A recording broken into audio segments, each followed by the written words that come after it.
What's up, everybody? Thanks for tuning back in to my channel, I Shot Logic. Getting ready to get into part 2, the winning years of the Go Convo.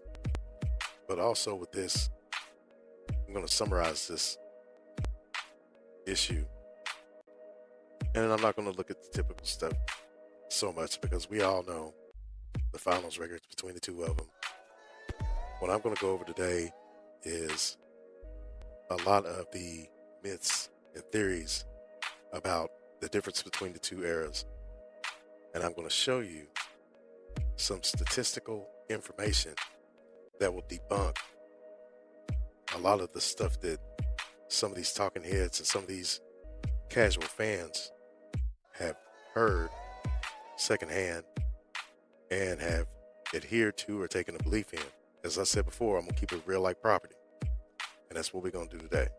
There is no hiding place today. The truth will be made so plain that even a fool will not find place to error. This is the day. This is the time. And I am the man to bring it about. So first off here, we're going to take a look at the finals career stats between the two of them. Jordan from 91 to 98 and LeBron from 2011 to 2020. As you can see here, they both own 3 of the major categories of the top 6, which is points, rebounds, assists, steals, blocks, and turnovers. For Jordan, we've got 32.4 versus 28.6 in favor of Jordan. 6.2 rebounds versus 9.2 rebounds in favor of LeBron. 5.4 assists versus 7.1 assists in favor of LeBron. 1.9 steals versus 1.7 in favor of Jordan. 0.9 in blocks in favor of LeBron. And 2.2 turnovers compared to 3.6 in favor of Jordan. At the bottom, you'll see here that I've put LeBron's finals averages from 2007 carrying over from the last video. I just wanted to make sure that I included those here as we see 22 points, 7 rebounds, 6.8 assists, 1 steal, 0.5 blocks. So as we did in the first video, I want to take a look at the help. I want to look at the double figure scoring teammates for both players. First, let's start off with Jordan. We're looking at Scottie Pippen at 19 points a game, 7.8 rebounds, 5.5 assists, 2.1 steals. Horace Grant, 11.7 points per game, 8.3 rebounds, 2.5 assists. Tony Kukoc, 10.6 points per game, 3.6 rebounds, 3.2 assists. BJ Armstrong, 11.4 points per game, 1.5 rebounds, 3.3 assists. So let's go and take a look at LeBron's double figure scoring teammates. First, we have Anthony Davis at 27.7 with 9.7 rebounds, 3.5 assists, 1.4 blocks. Got KCP at 10.7 points per game. Kyle Kuzma, 10 points per game. Kyrie Irving at 23.3 points per game. Kevin Love at 15.1 points per game. J.R. Smith at 12.1. Mozgov at 10.6. D. Wade at 20.2. Chris Bosh at 14.9. Ray Allen at 10.2. Mario Chalmers at 11.9. So as we see, the number of double-figure scoring teammates for LeBron outnumbers Jordan 11-4. And not only that, that included 3 players that averaged over 20 points a game, as to where Jordan, highest double-figure scoring teammate, averaged under 20 at 19.0.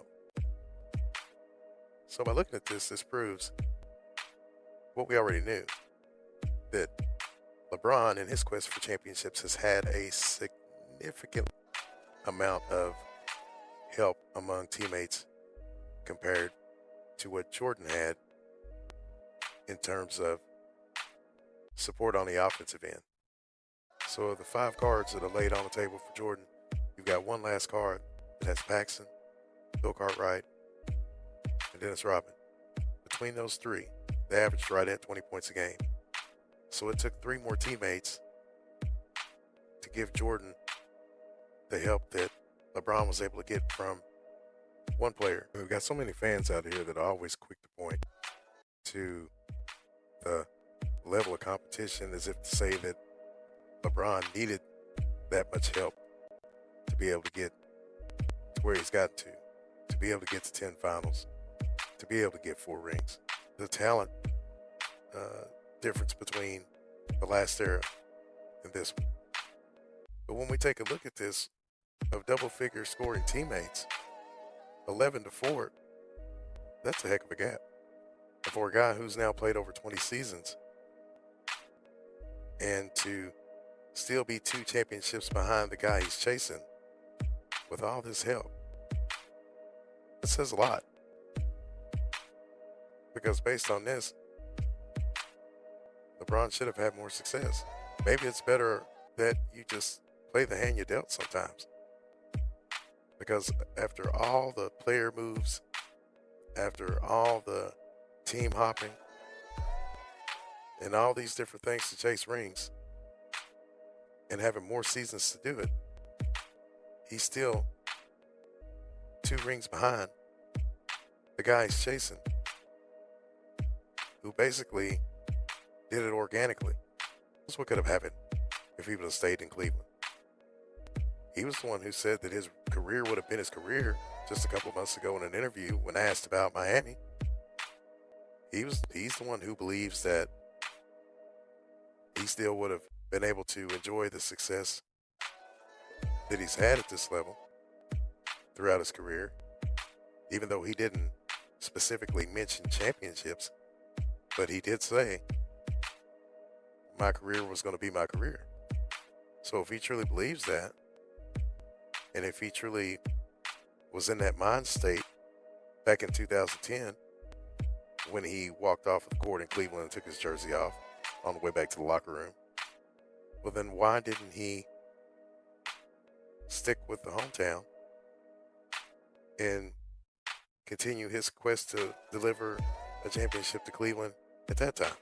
So next, let's look at finals opponents rankings. Okay, so start off on Jordan's side.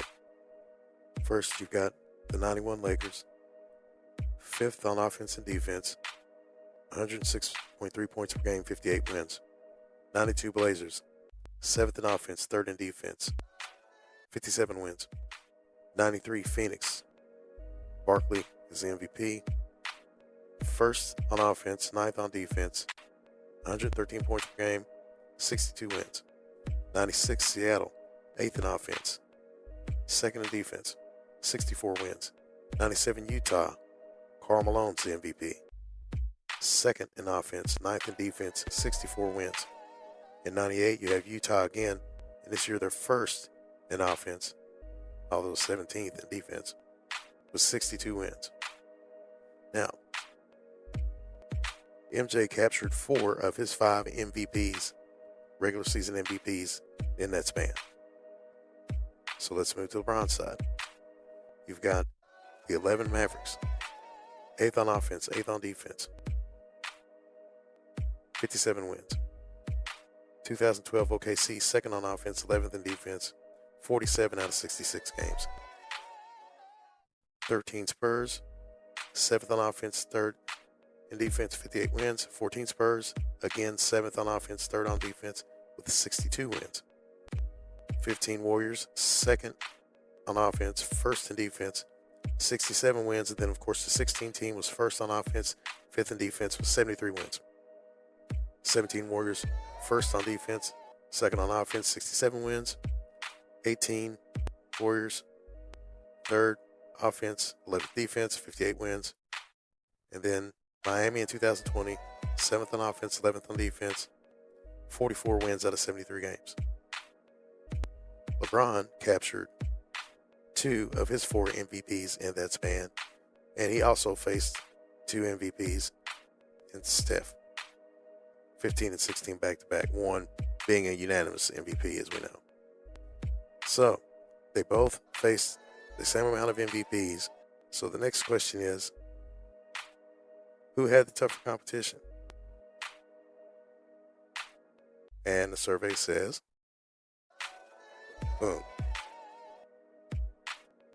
Average win percentage amongst finals opponents, 74.6 to 69.5 in favor of Jordan. It's right there. So some of y'all may look, oh, well, you know, Golden State, 73 wins. Yeah, I get all that. But they didn't win it. Okay? For one. And so, is that a super huge gap in win percentage between the two? No. But at the same time, for some of these fans, especially new NBA fans that never saw that era before, to be up here speaking in tongues and playing with snakes and drinking strychnine and praising LeBron like he's Jesus because he had all this competition that he had to play against. Well, here right in front of your face, you see the green check mark on Jordan's side. His opponents had a higher win percentage than LeBron's opponents. So what other excuse about competition are you going to give me? So what other excuse about competition are we going to hear now? I'm sure that there are some people out there that can look up this stat, and try to finagle it, but no. These are hard numbers right here in front of your face. I hated school because of recess, because I don't play. I put it out there right there in front of you. Now, I understand that the 2016 Warriors were a juggernaut, to say the least. 73 wins, that says a lot. But let's not get too caught up in 73 wins, because there's a couple of factors that we're not looking at. How many teams were resting players the last 10 games of that season? Were actually exercising load management. Actually, throughout the whole season, how many of those teams that they played against were exercising load management? It was huge at that point. And the other thing that everybody seems to forget is that this same 73-win Golden State Warriors team was down 3-1 to OKC and on the brink of elimination before they even got to the finals. They had to come back from 3-1 down just to get to the finals themselves. So this notion that they're unbeatable, or that they were unbeatable, to me just doesn't line up. Which brings me to something else. Funny how nobody ever brings this up. LeBron has a great regular season as he did in 2015. Right? But somehow, some way, when the MVP vote comes, Steph wins unanimous MVP, and LeBron does not garner one first place vote. If you're supposed to be considered the GOAT, how do you not get one first place vote for MVP? Jordan only missed the first place MVP vote 3 times in his career. The first was in 85-86 when he was hurt. He didn't qualify because he missed 64 games that year. The other 2 years that he did not get at least one first place vote were his final years that he played, his final 2 seasons in Washington.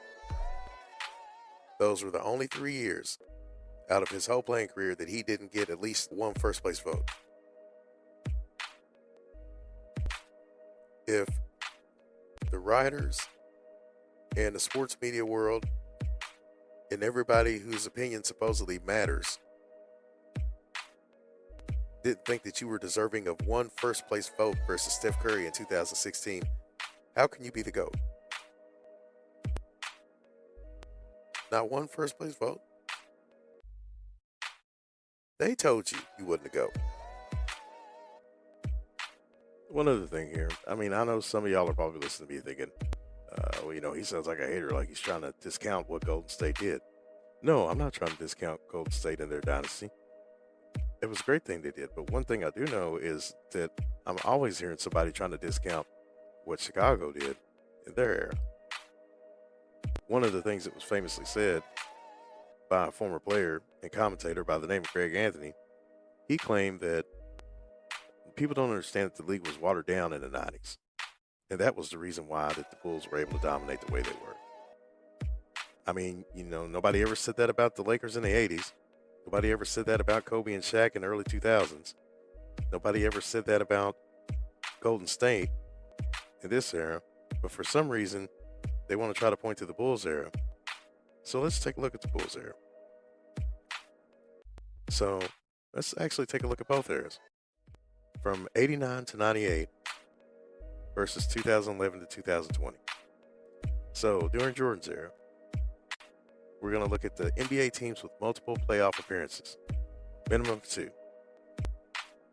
So, in the Western Conference, 89 to 98, Utah, Portland, and Phoenix all had 10. The Lakers, Houston, Seattle with 9 each. The Spurs with 8. Denver and Golden State with 4. The Clippers with 3. Minnesota with 2.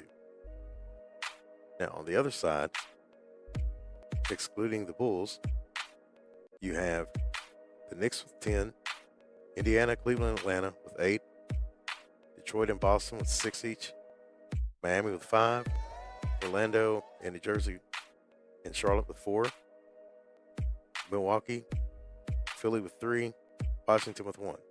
Now let's go over here to 2011 to 2020 in LeBron's era. Okay, so you've got the Spurs and OKC with 9 each, Portland, Houston, and the Clippers with 8 each. Golden State, Memphis with 7. Dallas with 6. Denver and Utah with 5 appearances each. The Lakers with 4. New Orleans with 3. Minnesota with 1. So in the Eastern Conference, in LeBron's conference, you've got Boston and Indiana with 9 appearances each. Toronto and Atlanta with 7. Miami with 7, which 4 LeBron was a part of. Milwaukee, Chicago with 6 each. Philly and the Nets with 5 each. Cleveland with 4, which LeBron was a part of. 4 for Washington and Orlando each. The Knicks with 3. Detroit with 2. Charlotte with 2. So at the bottom, you've got 25 total playoff teams with 12 multiple playoff appearances in Jordan's era.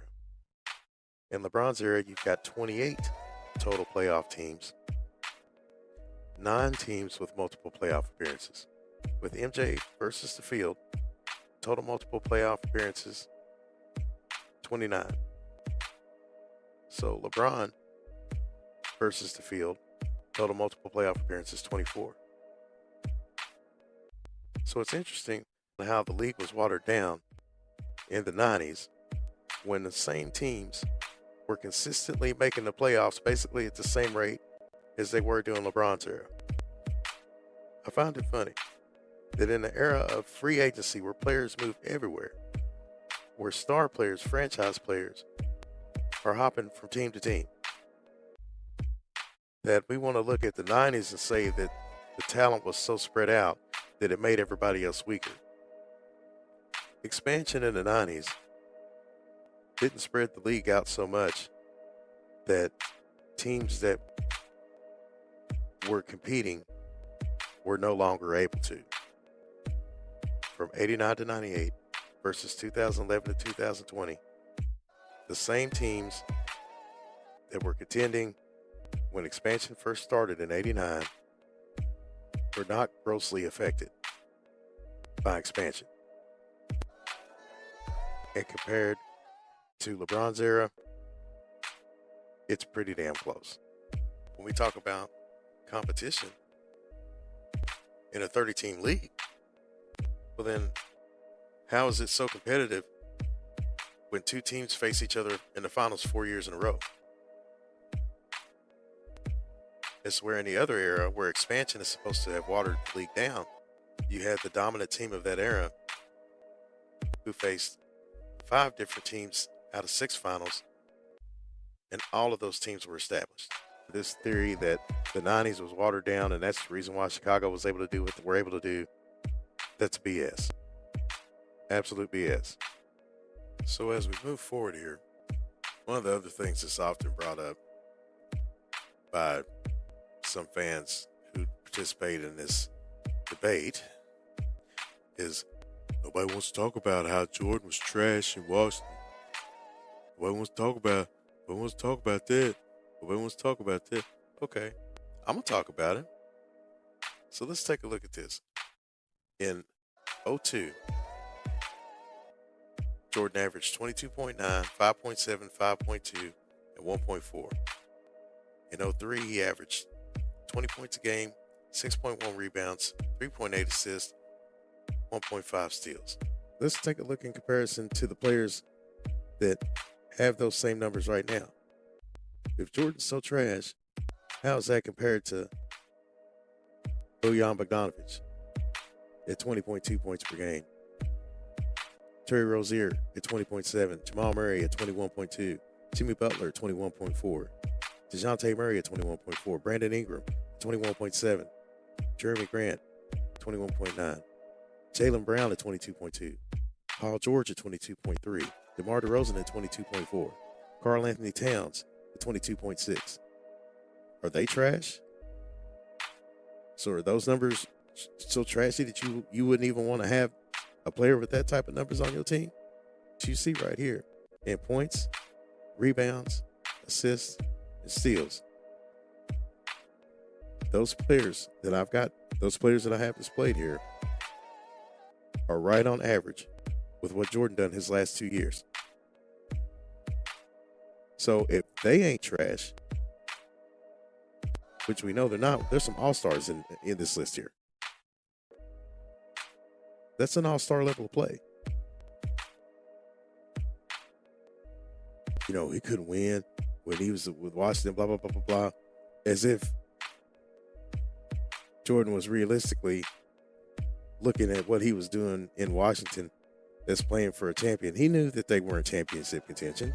The only reason why he suited up for Washington and got back out on the floor, the best thing he could do at that time for the team, the best way he could help that team, was to suit up. That was the best way that he could improve the team at that time. That's why he did it. He didn't throw on a Wizards uniform to chase a ring. And really, the biggest knock that could be put on the Wizards years is that the Wizards didn't make the playoffs the last 2 years that Jordan was there.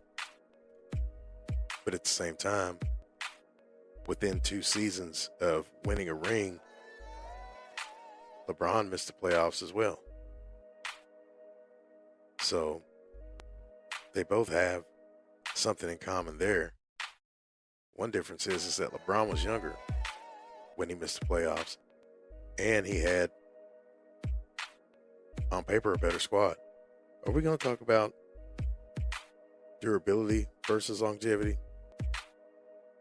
Because if we look right here, MJ had more 82-game seasons than Kobe, LeBron, KD, Harden, Kawhi, Curry, and D. Wade combined. Now, I understand LeBron has played more seasons. I'm not being ignorant. Of course, the longevity argument, he's got that. To even suggest that Jordan, athletically, in terms of his durability, doesn't match up to LeBron is incorrect. Because other than 85 and 86, when he hurt his ankle and he missed 64 games, he was always out there. Hurt, whatever. He was always out there. So in the spirit of the conversation of durability and longevity, I've got a question for you all out there. Imagine if you owned a law firm and somebody came up and pitched to you, said, hey, let me tell you something. I've got a guy that is willing to sign for 10 years that will not need much help from anybody else in the firm. And he'll win 100% of the major cases that you put in front of him. But on the other hand, I've got another guy that we can sign, that'll sign a contract for 17, 18 years. But he will need a little more help from some of the others, major attorneys in the firm here. He's going to take up some of their time. He's going to need a little more help than the other guy. But he's only going to win 40% of the major cases that you put in front of him. Now, you tell me what is smart business. Who you got?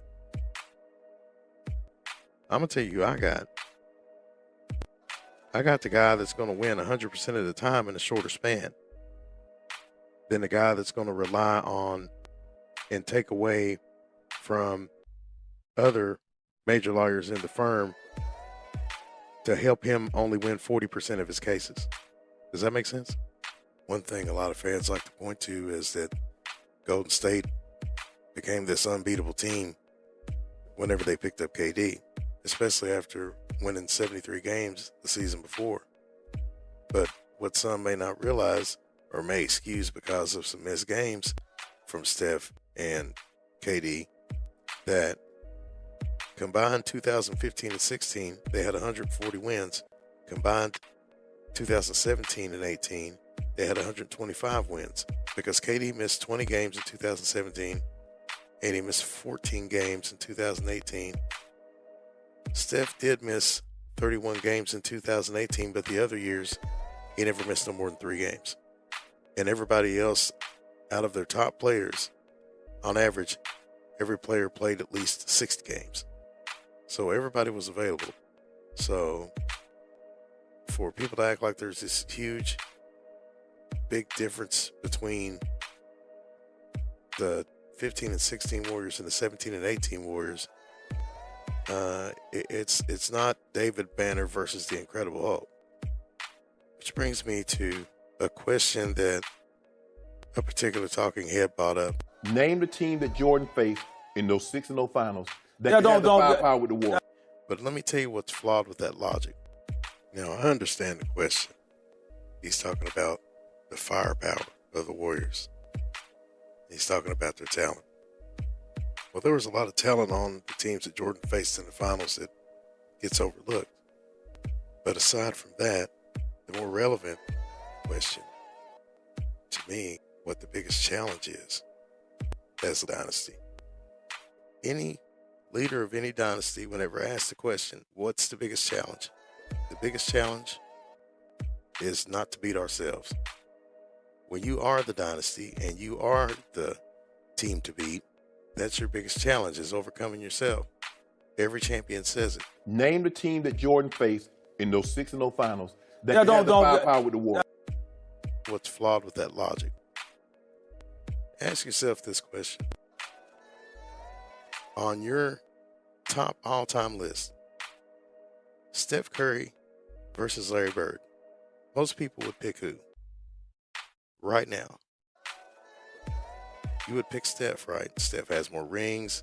He's the greatest shooter ever. Even though Larry Bird has his accolades, his MVPs and whatnot, I think it's safe to say they would put Steph over Bird, right? Okay. Name the team that Steph Curry played in the finals that was as great as the Showtime Lakers. What am I talking about? What am I talking about? Okay, that's where the flaw in the logic is.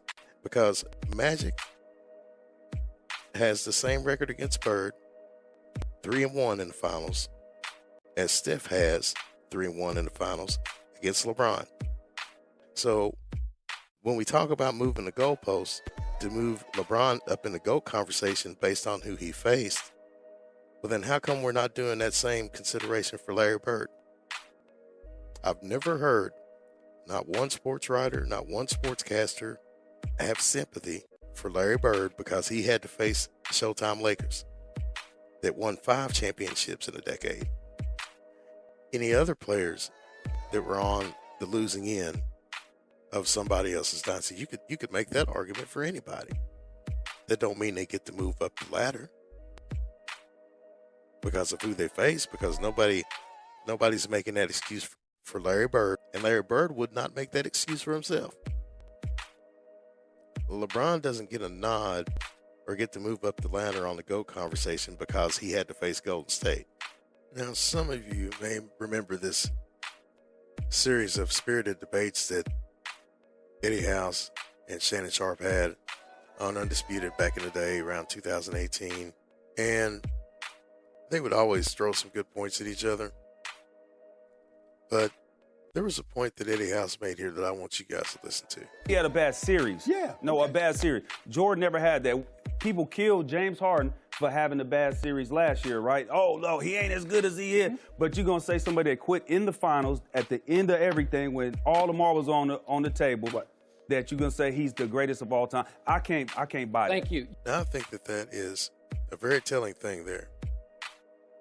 Because for Eddie House to be able to go, a teammate of LeBron's, former teammate of his, to be able to go on national television and declare that LeBron quit on the team. And nobody from that locker room, not D-Wade, not Chris Bosh, not Udonis Haslem, not Eric Spoelstra, not Pat Riley, nobody from that organization came out to dispute what Eddie House said in regards to LeBron quitting on the team. And you know what that tells me? That tells me that sentiment had already been echoed in that locker room before Eddie House even opened his mouth to say it on national television. Does that sound like something that you would hear about a Tom Brady or a Wayne Gretzky or a Derek Jeter or, you're not going to hear that type of story about a Patrick Mahomes. You're not going to hear nothing like that about those guys. You're not. Because they don't behave that way. So let's talk about legacy. So as we look here, we're going to talk about Hall of Famers denied. Players that they met in the playoffs, at least in the conference finals and beyond.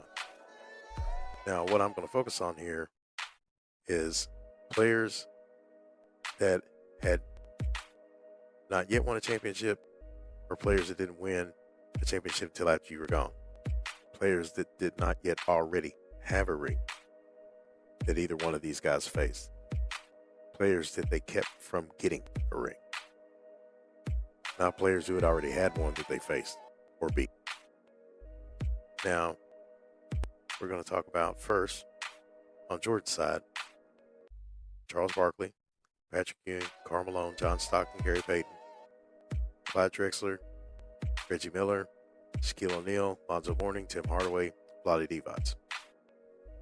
On LeBron's side, we've got James Harden, Kevin Durant, Russell Westbrook, Jimmy Butler, Nikola Jokic, DeMar DeRozan, Kyle Lowry, Paul George, Jamal Murray, Jason Tatum, and Jaylen Brown. Now, in order to be fair to LeBron, because he is still playing, there's an asterisk by the players who have a Hall of Fame trajectory. Now, the biggest difference between this list is that the players that LeBron faced at certain points in his career in the playoffs that are on this list are players that were relatively young. For the most part, on average, they were either in their 5th season or lower.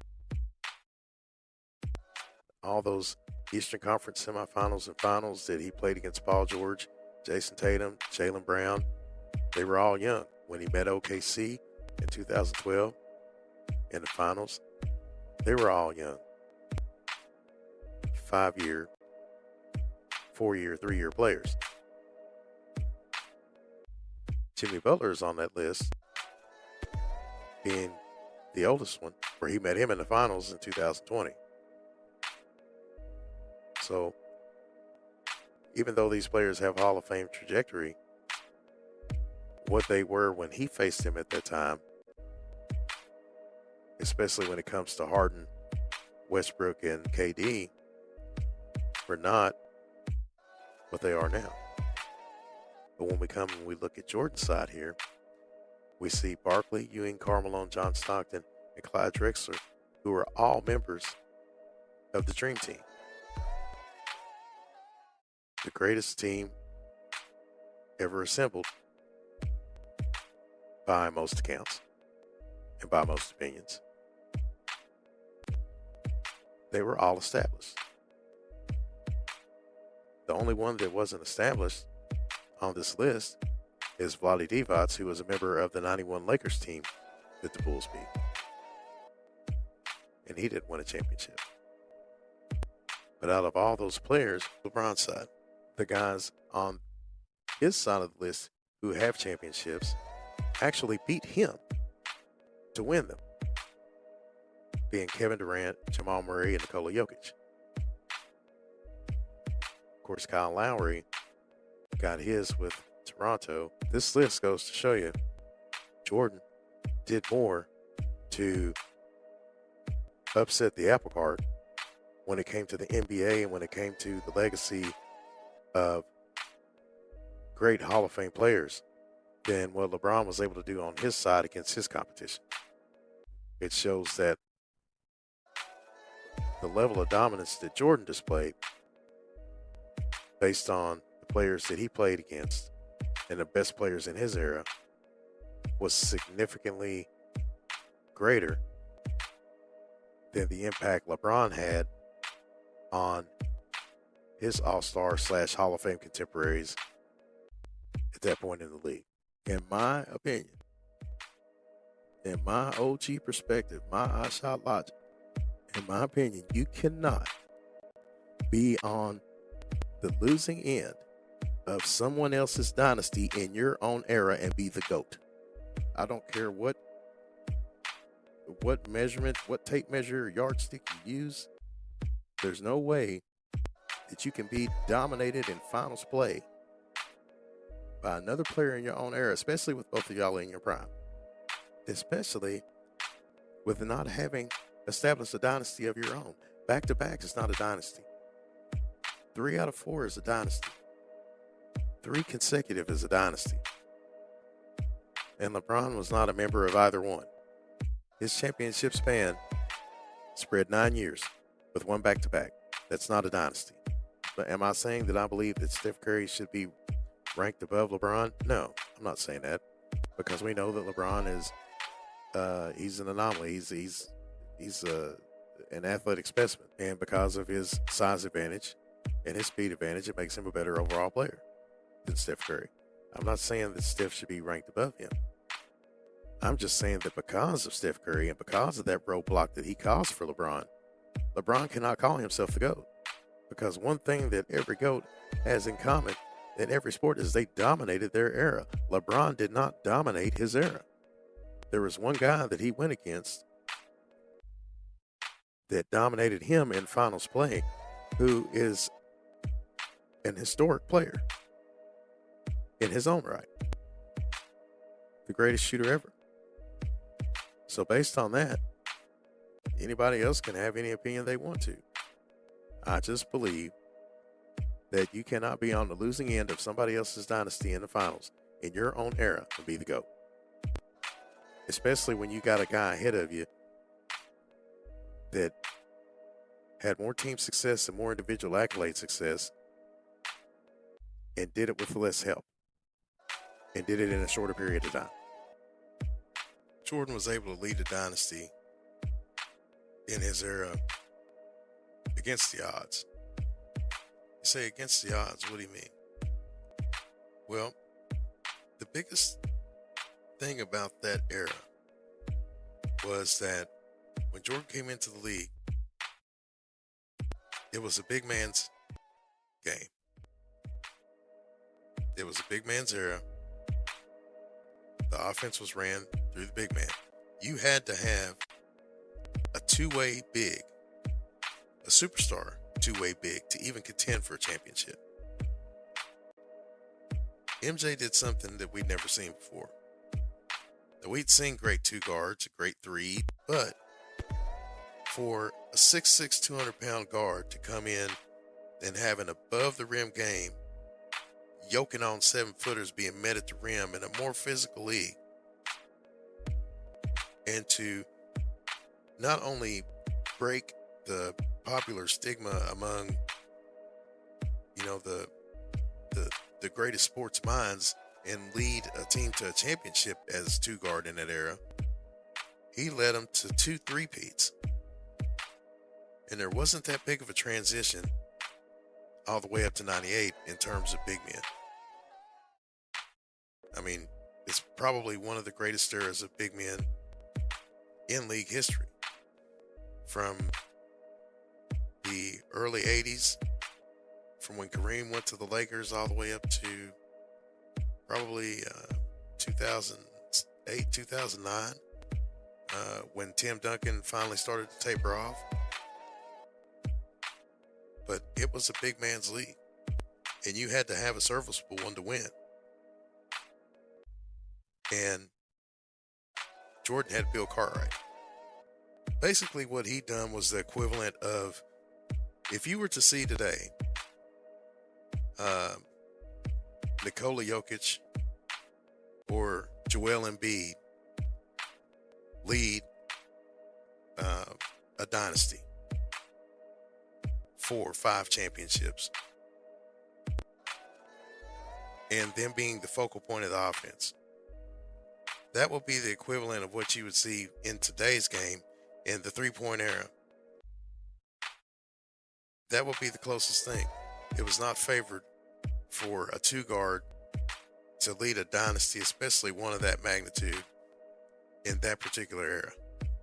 As I said, Jordan ain't paying my bills, but just when it comes to this particular subject, there's a lot of nonsense out there, and a lot of people who say stuff that's simply not true. But I just gave it to you. There it is.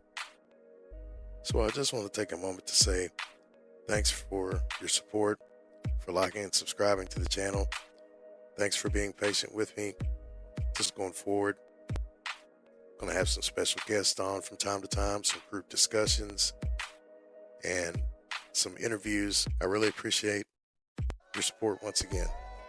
Thanks for watching this video. If you like this content, please feel free to hit the like button, subscribe. I appreciate you.